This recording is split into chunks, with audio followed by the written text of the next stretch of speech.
Thank you very much. Good afternoon, ladies and gentlemen, all the climate tech investors, all the climate tech rubber. Today, we're going to have like a great panelist. So before starting the discussion, we're going to make, the short introduction about the great panelist. The first of all, that we have the Shuo Yan. He is a partner at the Lower Carbon Capital, one of the largest climate tech investors in the world, with more than 2 billion US dollars asset under management. He's the Y Combinator Army, the serial entrepreneur. He founded and operated multiple companies in the US and China. And also currently, he's really passionate about supporting helping the founders who is creating great innovation to contribute to sustainability in the world. So thank you, Shuo. Thank you. You make me sound much better than I am. I'm really just a very lucky idiot. Great, perfect.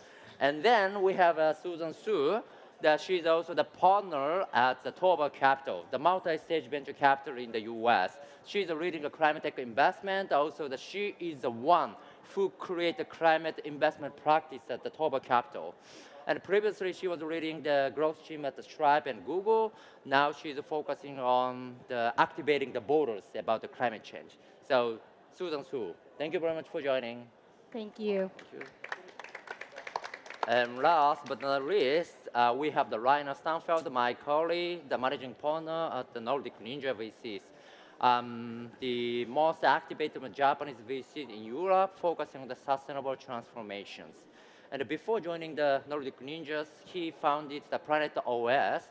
This is like a cloud platform of the big scale of the climate data companies. After the exit, he moved to the US and spent 8 years in California. And then he knows, also at that time, he has a lot of Japanese clients. And he came to Japan like every month or every quarter basis. So he knows the Japanese culture better than me. So the Rainer Sanfeld, thank you for joining. Okay.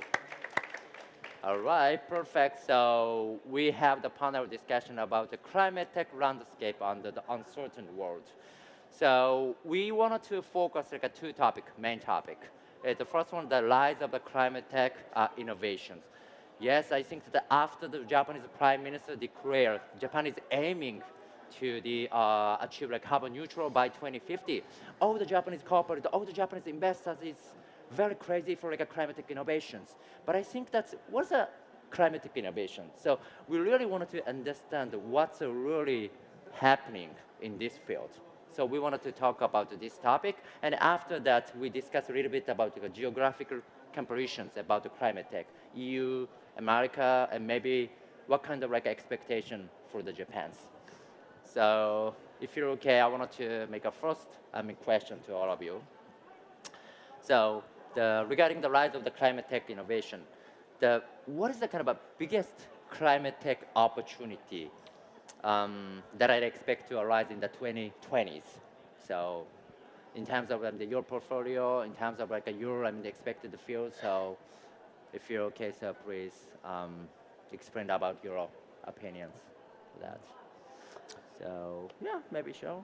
I mean, there's a ton of opportunities. Right. I think it's hard to say what's going to be the biggest or the most salient, but I guess I would describe it this way. It's not necessarily even climate tech. It's an opportunity to fundamentally recreate the most powerful and important industries of our civilization and rebuild them in a way that's actually more efficient, cleaner, and obviously much more profitable in the future.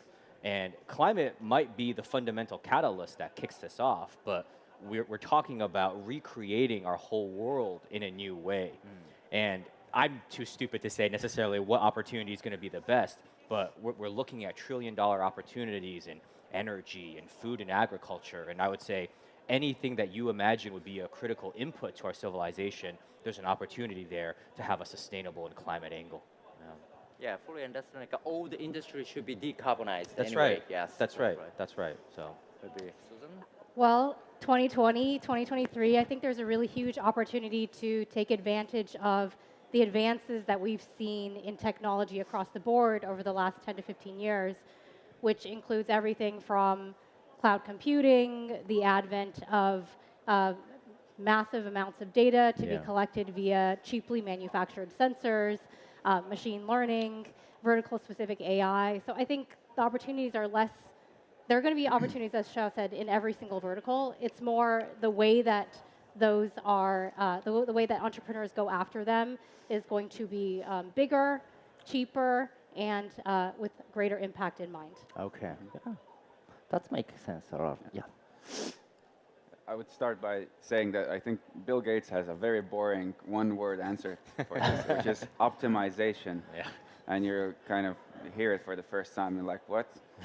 and what it really means is that we have very big differences in different industries in terms of the footprint.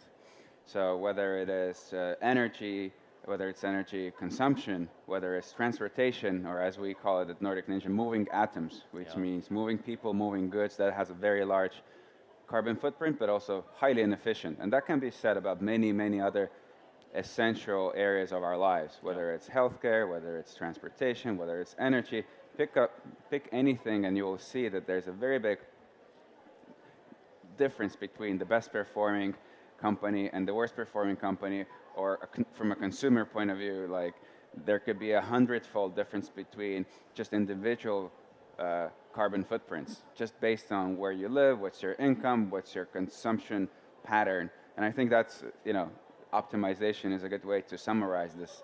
And even I mentioned healthcare, for instance. You look at like the biggest footprints, hospitalization, like when you get sick post 60 years old, the footprint and the energy that we put into, care is massive. At the same time, when people could be staying at home, they could be healthier, the footprint could be much, much smaller, and mental health would be much better. So there, in every area, you could see these kinds of things.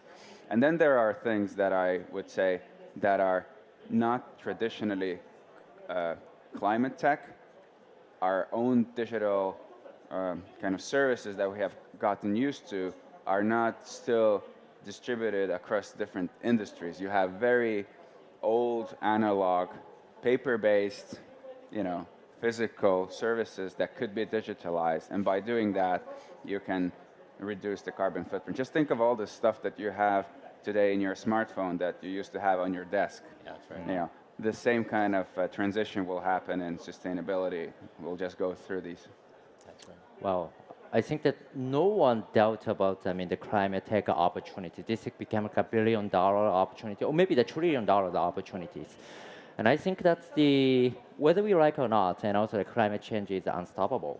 But I think that when I talk to you about kind of climate tech, and some people, it reminds me and also some of us of like a clean tech bubble, which has been like a burst in the late 20th century. So how do you see that? What is the biggest difference between like a current climate trend and also like a clean tech bubble? Yeah. Because at that time, like all the investors, all the corporates was crazy to put a lot of money into the renewable energy or battery technology. So what could we learn from that bubble? Yeah, I think the fundamentals of what's happening today versus 20 years ago are completely different, right? I think the big thing is there was an expectation of where fossil fuel prices were going to go 20 years ago.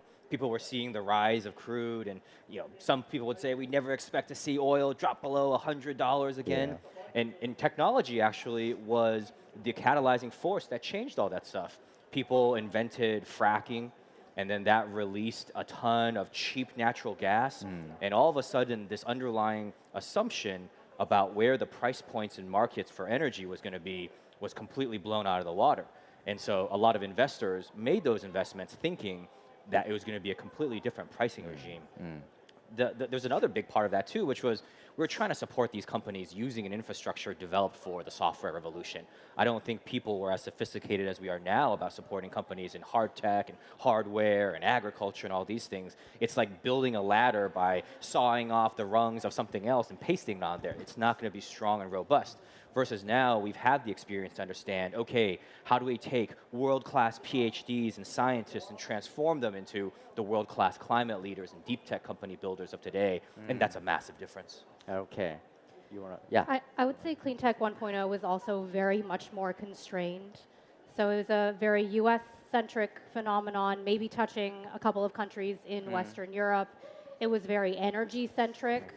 And so when you had something like suddenly hydraulic fracking becomes commercial ready. And this is a technology that the oil and gas industry had been at that time working to commercialize for 30 plus years. And suddenly it starts to work. Right at the time, right in 2008, right at the time that the first, that John Doerr was basically giving this talk, like he was on stage, right, giving that talk at TED, and meanwhile down in Texas, they were shouting Eureka because they'd figured out how to get oil and gas from shale. So I think that's one big difference, is that it was about energy, it was about the U.S.'s energy dependence on foreign oil and gas. And now climate tech is not only about energy, it's about decarbonizing, as Rainer said, every single aspect of our lives, even hospitals, even our experience.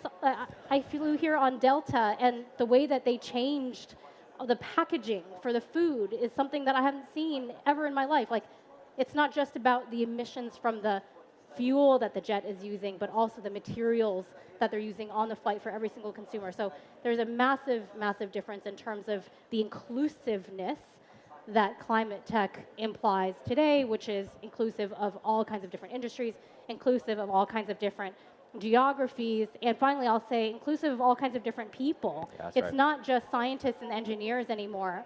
I'm living testament to that. I'm neither a scientist nor an engineer, and yet I am a climate tech investor. How I got here, I cannot tell you, but there are many people like me who come from general technology, law, accounting, creative fields. Everybody has something to add because climate is part of everything. I love that. Well, I mean, regarding the energy point of view, that's the after Russian aggression happened in Ukraine, that's the Europe and Japan and also maybe other rest of the world is suffering from like a biggest energy crisis. So how do you see like from the European investors' perspective? Compared to 20 years ago, I would say two things. One is you know, Susan and Shuo mentioned, there's very U.S.-centric, very energy-centric, and I would say that today you can say that sustainability equals profitability. For example, when we talk about energy, think about solar panels, the levelized cost of energy. What has happened to that in the last 10 years, not to mention 20 years, compared to coal prices, and so traditional fossil fuel energy will become more and more expensive, not only because of some carbon tax, but just the extraction and the cost of doing business is going to be that much more expensive, if you project into the future, the prices. So that's one part of it. You cannot stop the technological progress. It will become, again, coming back to optimization, it's a process that happens in nature. It's a process that happens when we develop technologies. It just gets more efficient, cheaper, and completely distributed all around the world. The second aspect of this is that I think there is a massive shift in alignment in all around the world when it comes to understanding why this is necessary. In the last 20 years, we've added over 1 billion people on this planet. There's been a rise of middle class in Asia. Our individual footprint has, on one side, increased tremendously, and on the other hand, decreased, depending on the component that you look at. So, and if you bring these two things together, there's alignment and technological progress, and if you add capital in the right way, you can develop a lot of business while doing good. In fact, I would say that if you're not building a sustainable business, you're not building a profitable business. Okay, all right, great. I wanted to ask a very specific question. So, because we wanted to understand more about like a concrete cases or concrete technology. So, would you mind to give like one example of like a company as a portfolio or any company which you were interested in, and then? Yeah, for sure. I love energy storage.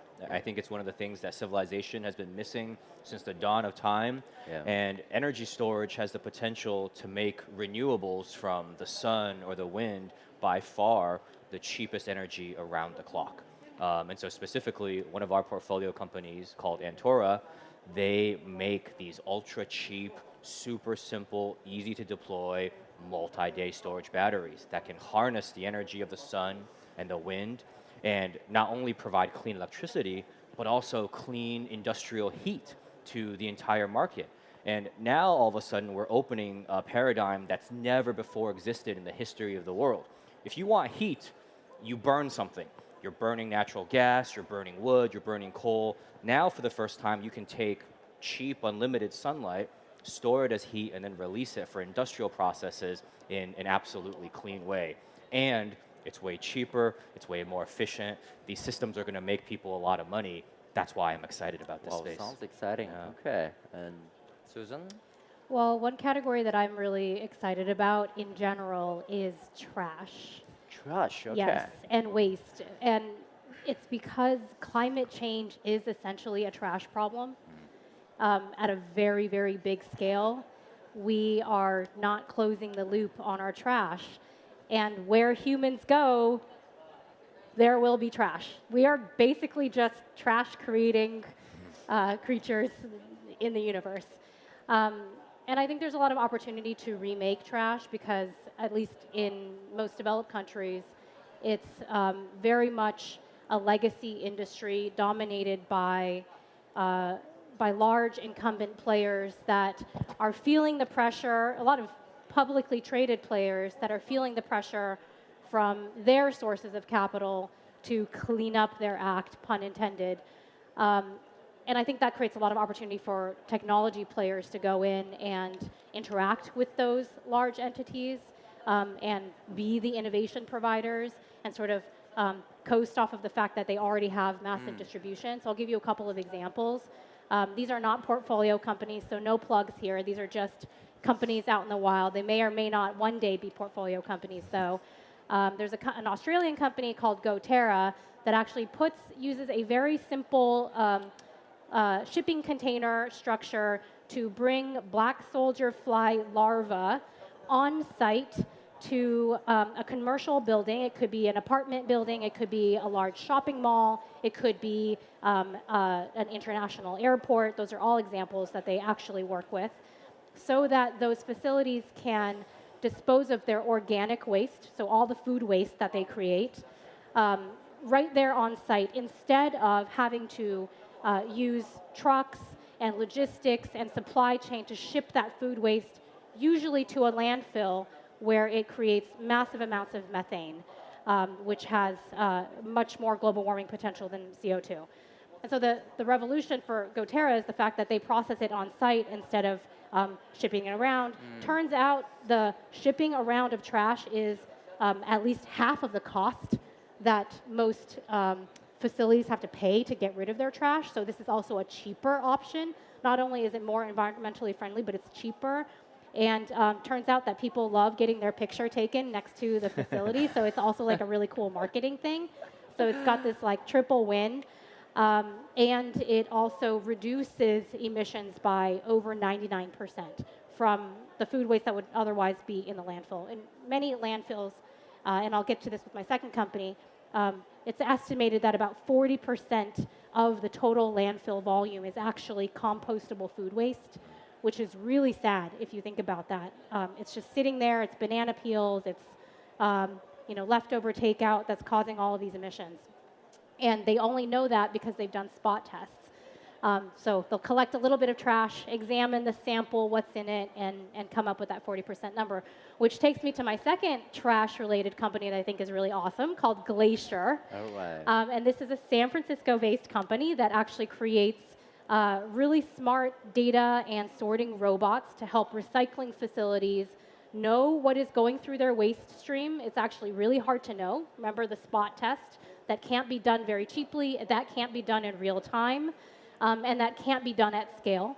And so now there's with Glacier, they have a scanning robot that can look and read everything that's going through the waste stream in real time, so you can see, as the manager of that facility, exactly how many of this type of plastic, exactly how much volume or weight of this type of paper, and so on, down to the level of specificity that you want. And then it also has, alongside that, a robot that actually assists in the sorting so that facilities can process more types of material. A lot of materials, at least in the United States, are not recyclable, not because there isn't a potential market for them, not because people don't want them to be recycled, but simply because it is very expensive to do all of the sorting and picking. It's a manual labor problem, and Glacier makes it an automation problem, which is a good problem to have. All right. I think that this technology or this field will be quite relevant to Japan because in general, I mean, traditional Japanese is quite passionate about the recycling and also like waste management as well. We have also the concept of so-called the mottainai by reducing like a carbon footprint, or reducing and also facilitating the circular economy. So I think that this will be quite interesting to also to Japan. I think this as is an well. area where Japan can teach the world Yeah. the right way to Oh. do things. I think we all should be coming to Japan, visiting the trash facilities, taking notes, and going home and doing things better at home. Perfect. Okay, great. Rainer? Yeah. Yeah, I would highlight just a couple examples. One from pure software, then maybe software-driven hardware, then something that's not related to any of them, like biochemical, and then maybe even a company that's doesn't look like a climate tech company, but may have the biggest impact. So starting with kind of software-driven hardware, there's a Swedish company called Einride, which builds remote-controlled electric trucks that are becoming more and more autonomous. And it actually has autonomous trucks as well on the roads that has license in the US as well as in Europe. And the good thing about that is that as you reduce, first of all, you go electric, and then as you reduce speed of that truck, goods are never in a hurry, as we know. So they could, these trucks can run 24/7. A single digital truck driver can operate or monitor anywhere about a dozen trucks at a time. So you reduce the speed, they can go 24/7, and with every additional kilometer or mile that they drive, the model gets better, the self-driving capacity gets better. So again, that's like moving atoms. So, and then there's software that you plan, full truckloads. The whole thing of shipping stuff just has to be optimized to the absolute last, drop, and that's what it takes, to be honest. The second company, which I'm really excited about because it brings everything together, is called Climate View. They're out here as well. They have a booth. I actually couldn't find them earlier, but they're somewhere here. And Climate View has created a climate action toolkit for cities. And what that means is that every city, and it's used by over 200 cities around the world, and so every city has a climate policy, or it used to be called environmental policy. In order to execute on that policy, you need funding. That funding may come from your budget, but more often than not, there are investments, so you have to borrow that money. You get a loan from the bank, but how do you think about accountability, and how do you think about, is your climate policy even good? How do you do that? So it was developed by an applied mathematician in Stockholm in partnership with the Stockholm Environmental Institute, I believe. And the idea is that you turn your climate policy into an empirical evidence, and you can play around with buttons to see, okay, I replaced these 4 car roads, and leaving 2 car roads, and replacing with maybe some greenery and 2 bike roads. There's a cost to that, making that happen, so that goes on the negative side, but then there's a benefit over the long term. It's kind of like cash flow planning, but for carbon. And so cities just put their policies in, they get a result, they play around with the knobs, and then take it to the bank, who can issue a green bond. And so that becomes a tool for accountability. But because a lot of these things are in dashboards publicly on their city websites, it becomes a tool for democracy. So now it's a funny situation where even the kind of the most pessimistic, conservative climate deniers are becoming big fans of this because they can cut the ribbon and be happy. So it becomes a thing, for a force for good change. So that's another. It's a pure, mathematical incentive alignment fintech product. It's not really fintech. It's financial and technology incentive put together. Then another company that I would want to highlight is Volta Green Tech. What they do is they take algae, turn it into powder, and by feeding it to cows, it reduces their methane emissions by 80%. So it's another question. It's like, are humans going to stop eating meat immediately? Probably no. That's going to take a long time, if ever. And But if we are going to be doing that for the next decades to come, we should reduce the footprint as much as possible. So that's just another way to do that. And even myself, who doesn't eat meat, I still support having this technology in place, and it's purely biochemical. And there are companies that I mentioned earlier that we have processes in our lives that are purely analog and have a massive footprint that should be digitalized.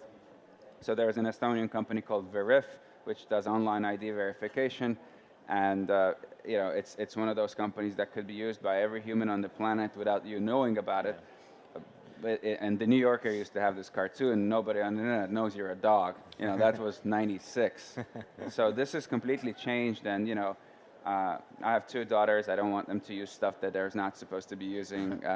And then that's like another. And why is this important? It's like it used to be like you took your passport to an official and showed your passport, and you had to fly. If you lived in, I don't know, if you're an Estonian like myself, if lived in Columbus, Ohio, fly to DC to show your passport. That's a massive carbon footprint. It's also a waste of time, and it's also not precise. So by digitalizing a process that's so wasteful in every way, it makes a lot of sense. And we have a lot of those kinds of essential services in our lives around the world, which should be digitalized. So, Okay. yeah. All right. Well, thank you, Rainer. I have one specific question to both of you. Well, recently in Europe, and maybe in Japan as well, there's so many impact investors, impact funds has emerged. So, how do you think that? How do you measure, or how does climatic investors measure the success of the climate technologies by reducing the carbon footprint on top of financial returns? Maybe you could give us some kind of guidance, and how do we measure, and how should we measure? It's a How should we complicated ask? question, and I think the honest truth is I don't know. When we look to partner with entrepreneurs, we have to feel a high degree of confidence that every unit of profit will translate into a unit of good that goes out into the world. And as long as we have that confidence in the beginning, it makes us feel very, very good that the impact will be there. And it also prevents any kind of tension between the need to create a great business and the need to do that impact. Now, the actual measurement of doing that, especially for an early stage company, it's onerous to ask them to kind of do that stuff. And largely, probably not the best thing for them to do in the initial days, where making sure that the business and the company is running well is foremost on top of mind. But I think you're right to say that eventually something more holistic for the industry will have to arise. And we have to be really, really thoughtful about this, that combines the need to measure and hold ourselves accountable, but also not make things overly onerous to founders. And I don't know what that looks like. I just want to be thoughtful about it. Okay. Yeah. I think there's a certain element of pretend when it comes to impact measurement as well. There's a great nonprofit in the U.S. called Prime Coalition. They also have a venture fund alongside their organization. Very high integrity team there, and they've done a lot of thought leadership around how impact should be measured. You guys can all look up their papers and work on something called the ERP, emissions reduction potential.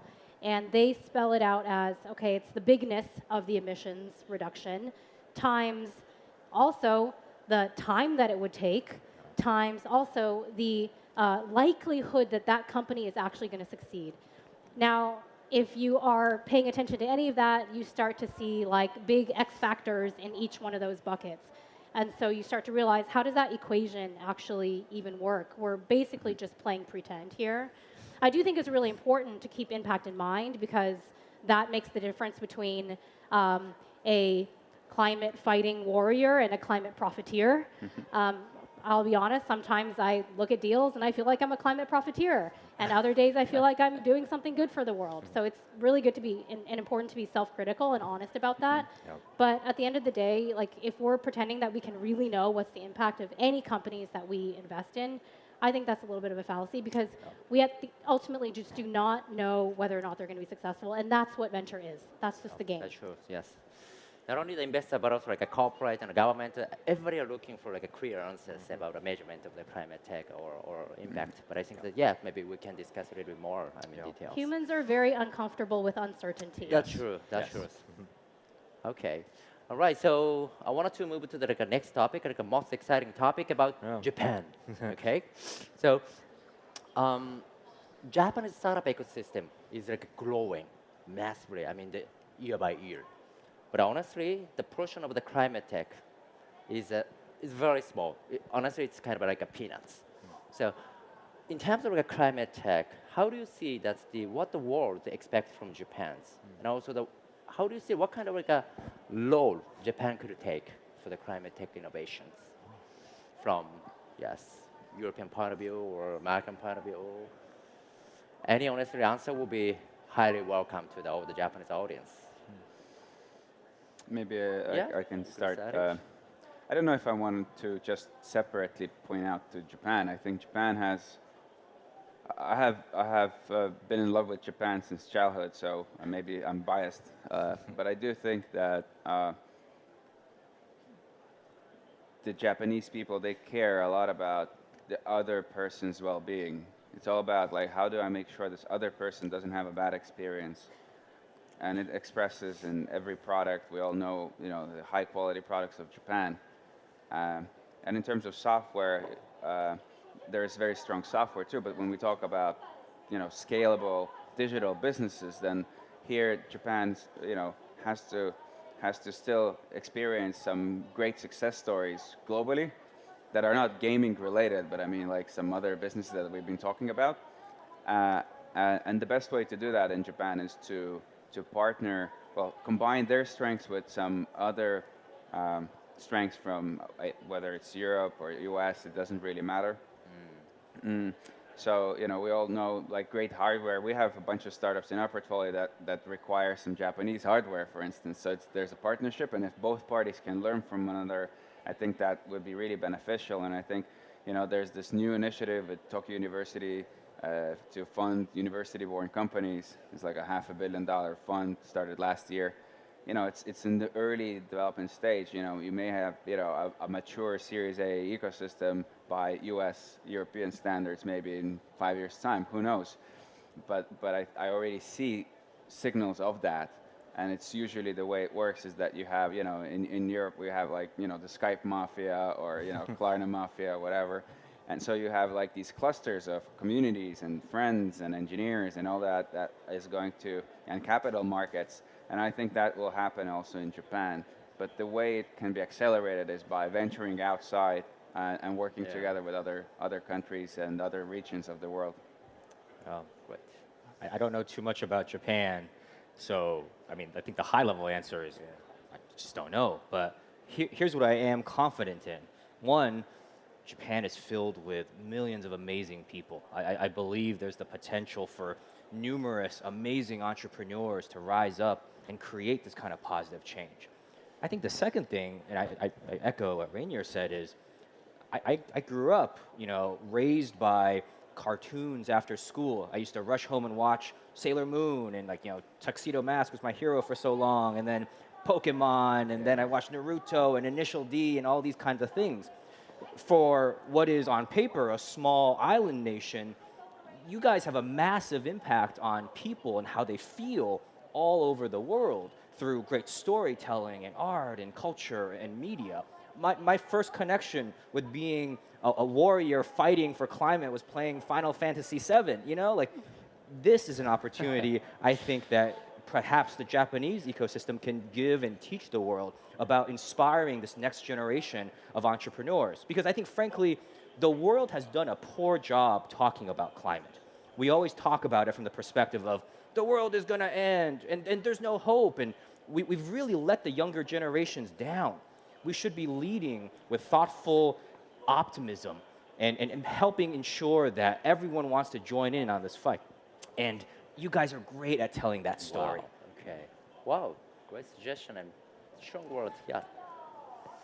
I think you combine the Japanese cultural affinity for the other person and the precise attention to detail with a classically American embrace of failure, and you get something unstoppable. So that's very exciting. And I think more specifically, I'll just share a story. On the first day that I arrived here, we went to the Muji flagship store.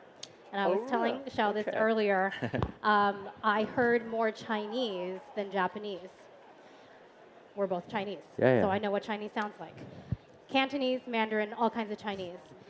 I think not only can Japan be an emblem for the entire world and show the world a way to do things and be a cultural leader in the way that it has been in the 80s and 90s, but in particular, Japan plays such an important role in Asia.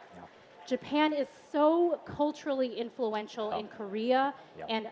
and China, the biggest market in the world, the most populous country in the world. China is a very top-down nation, even though China's government is saying we care about climate change and we have these 2060 goals and we're going to do all these different things. It's really about influencing the hearts and minds of the people. And I personally think that stores like Muji and restaurants in Japan and the tourist experience here in Japan and everything about Japan has a stronger role to play than probably even Xi Jinping does on his own people. So that is one very specific way that I think Japan can actually have a massive ripple effect because that's like 2 billion people right there. Wow. I mean, Yeah. three of your words is encouraging us to, I mean, really, really do something different and something big for us. Okay. Thank you very much. Unfortunately, we need to wrap up, but I think that, I mean, thank you for joining all of us. And Thank then you also, so much, everyone. Yes, I was, I mean, absolutely pleasure to be here as a moderator. So please give a big round of applause to all the panelists. Thank you. Thank you guys for Thank having us. you. It's an honor to be here.